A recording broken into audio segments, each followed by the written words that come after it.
36절에서 36절 말씀입니다. 누가복음 11장 33절에서 36절 말씀, 신약성경 113면에 있습니다.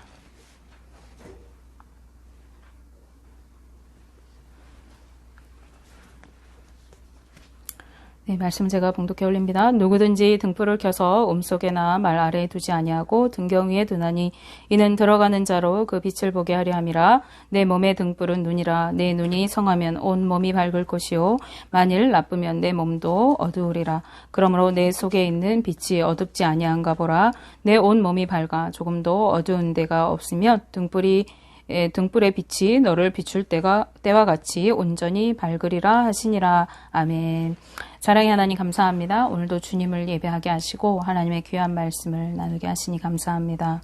하나님의 말씀을 귀 기울여 듣고 그 말씀 가운데서 하나님의 음성을 듣는 귀한 시간 되게 하셔서 우리에게 영의 눈을 열어주시고 영의 귀를 열어주셔서 하나님의 일하심을 보게 하시고 영적 분별력을 가지고 바른 길을 걸어가며 올바른 삶을 살아갈 수 있도록 축복하여 주옵소서. 예수님의 이름으로 기도합니다. 아멘.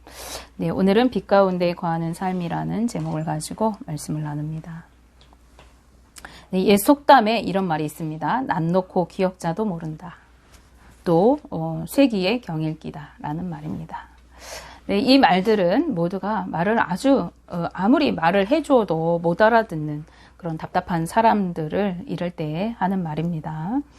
성경에도 이처럼 아무리 말을 해주어도 못 알아들어서 예수님을 답답하게 하고 또 예수님께 늘 책망을 들었던 그러한 사람들이 있습니다. 누구일까요?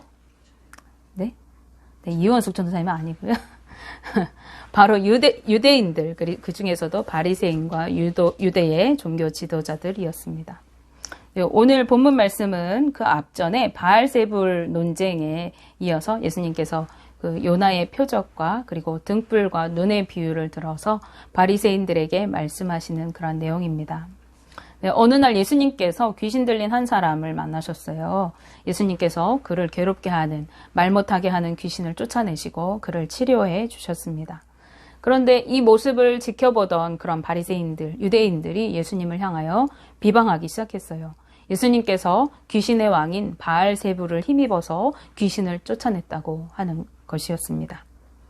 그런가 하면은 일부 사람들은 예수님을 시험하려고 하늘로부터 오는 표적을 보여달라고 예수님께 구하게 되어집니다. 누가복음 11장 16절에 있는 말씀인데요. 또 더러는 예수를 시험하여 하늘로부터 오는 표적을 구하니 라고 말씀하고 있습니다. 그런데 이들이 하늘로부터 오는 표적을 보여달라고 하면서 예수님을 시험하고자 했던 이유가 무엇이었을까요? 그들은 정말 예수님이 표적을 나타내시기를 기대하면서 표적을 보기 원해서 그런 요구를 했던 것은 아니었습니다.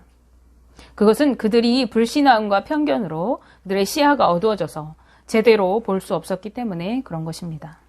유대인들은 예수님이 그들 앞에서 수많은 표적을 나타내시고 또 수도 없이 진리의 말씀을 전하셨지만 그것을 바로 볼 수가 없었기 때문에 예수님께서 자신들이 그토록 기다리고 있던 그러한 메시아가 맞는지 그러한 구별을 할 수 있는 표적을 구했던 것입니다. 그러나 예수님은 그들에게 요나의 표적밖에는 내가 너희에게 보여줄 것이 없다라고 말씀하십니다. 즉 요나가 니느웨 사람들에게 표적이 되어서 그들에게 복음을 전했을 때, 복음을 선포했을 때 니느웨 사람들이 회개함으로 그 회개를 통해서 구원을 이루게 되었던 것처럼 이제 요나보다도 더 크신 이이신 분인 예수님, 바로 복음 자체이신 예수님께서 이 땅에 오심으로 표적이 되셔서 하나님 나라가 이제 예수님으로 인하여 이 땅에 이르렀고 그리고 십자가의 사역을 통해서 구원을 온전히 이루게 되실 것을 말씀하고 계시는 것입니다. 그런데 예수님께서 이 땅에 오신 것과 예수님의 사역은요, 은밀하게 아무도 모르게 그렇게 이루어진 것이 아니라 등불처럼 밝게 빛나는 그러한 표적으로 나타날 것이고 그리고 이미 나타났음을 이야기하고 계십니다. 그 이유는 등불을 켜서 등경에 둠으로 집 안에 들어가는 사람들에게 환하게 비추는 것처럼 이제 구원받고 교회 공동체 안으로 들어오는 모든 사람들에게 빛이신 예수님을 보게 하기 위함이라고 말씀하십니다. 오늘 본문 누가복음 11장 33절 말씀에 누구든지 등불을 켜서 움속에나 말 아래에 두지 아니하고 등경 위에 두나니 이는 들어가는 자로 그 빛을 보게 하려 함이라. 아멘. 네, 빛으로 오신 예수님은 자기를 은폐하지 않으시고 진리와 생명의 말씀을 세상 사람들 향해 널리 전파하셨습니다. 그뿐만 아니라 하나님의 뜻을 따라 살아가는 삶의 모습을 통해서, 삶의 실천을 통해서 사람들에게 예수님 자신을 보게 하시고 또 그 자신을 통해서 세상의 바른 이치를 보도록 사람들에게 본을 보이셨습니다. 등불을 켜서 등경 위에 두는 목적은 누구든지 그 빛을 보게 하기 위한 것인 것처럼 빛이신 예수님은 이 땅에 오셔서 자신을 모든 사람에게 드러내셨습니다. 그러나 유대의 종교 지도자들은 여전히 어둠 가운데 살았기 때문에 예수님의 사역을 보고도 메시아로 받아들이지 못했던 것입니다. 그것은 그들에게만 구원을 계시하는 빛이 숨겨져 있었기 때문이 아니라 그들의 마음이 어둡고 강팍했기 때문입니다. 요한복음 1장 9절 10절 말씀에 참빛 곧 세상에 와서 각 사람에게 비추는 빛이 있었나니 그가 세상에 계셨으며 세상은 그로 말미암아 지은 바 되었으되 세상은 그를 알지 못하였고 라고 말씀하십니다. 빛이신 예수님을 알아보지 못했던 유대의 종교 지도자들은 예수님께 자신들이 알아볼 수 있을 만한 그러한 표적을 분명하게 보여주시기를 구하였습니다. 그때 예수님은 눈을 등불에 비유하시면서 죄로 어둠 속에 살아가며 분별하지 못하는 유대 종교 지도자들에게 진리인 복음을 밝히 볼 것을 교훈하고 계시는 것입니다. 누가복음 11장 34절 말씀에 내 몸의 등불은 눈이라 내 눈이 성하면 온몸이 밝을 것이요 만일 나쁘면 내 몸도 어두우리라 라고 말씀하고 계십니다. 몸의 등불은 눈입니다. 이 눈은 기능이 무엇입니까? 눈은 몸을 섬기기 위해서 빛을 포착하는 그러한 기관입니다. 눈은 빛이 비칠 때에 이 빛의 굴절을 통해서 사물을 인지하고 분별하게 하고 그를 통해서 우리가 바른 길을 걸어갈 수 있도록 인도해 줍니다. 그런데 눈에 이상이 있으면 어떻게 될까요? 아무리 그에게 빛이 비친다고 할지라도 그것을 이용할 수가 없습니다. 사물을 바르게 분별할 수가 없습니다. 예수님께서는 당시 유대인, 특별히 바리새인과 율법 교사들의 눈이 멀었다고 비유로 말씀하고 계시는 것입니다. 그러므로 그들은 바르게 볼 수가 없었습니다. 여기에서 말하는 예수님께서 말씀하시는 눈은 우리의 육적인 눈, 우리가 보는 이러한 눈을 말하는 것이 아니라 영적인 눈, 즉 영적인 분별력을 의미하고 있는 것입니다. 이것은 주님의 진리를 분별할 수 있는 눈입니다. 이들이 진정으로 표적을 보고자 원한다고 한다면 그들의 마음의 눈, 즉 영적인 눈을 가리고 있는 흑암을 거두어내야만 했던 것입니다. 그럴 때라야 그들이 밝히 볼 수가 있는 것입니다. 이미 밝히 드러난 복음과 진리를 자신들의 죄와 편견으로 인하여서 어둠에 갇혀서 전혀 알아보지 못하는 유대 종교 지도자들에게 예수님은 지금 경고하고 계시는 것입니다. 이들은 예수님을 통하여 하나님의 신적 능력을 바로 자신의 눈앞에서 펼치시고 계시는 메시아 예수 그리스도를 직접 눈으로 바라보고 있으면서도 알아보지 못하고 예수님의 행하신 그 이적을 귀신이 들려서 행한 일이라고 치부하였습니다. 그리고 끊임없이 예수님을 시험하려고 들었습니다. 그것은 그들이 제대로 분별할 수 없었기 때문에 예수님의 말씀을 듣고 지키는 것이 얼마나 복된 일인지 그들이 알지 못했기 때문입니다. 누가복음 11장 28절 말씀에 예수님은 하나님의 말씀을 듣고 지키는 자가 복이 있다라고 말씀하고 계십니다. 그러나 바리새인과 유대 종교 지도자들은 예수님께서 말씀하시는 하나님의 말씀을 도무지 알아듣지 못하였습니다. 그들은 예수님께서 선포하시는 말씀의 의미도 제대로 알지 못했을 뿐만 아니라 예수님께서 사역과 삶을 통해 나타내시는 하나님의 뜻도 전혀 알지 못했습니다. 또한 하나님의 나라가 이 땅에 어떻게 확장되어 가고 있는지, 주의 구원이 어떻게 이루어져 가고 있는지도 분별하지 못했습니다.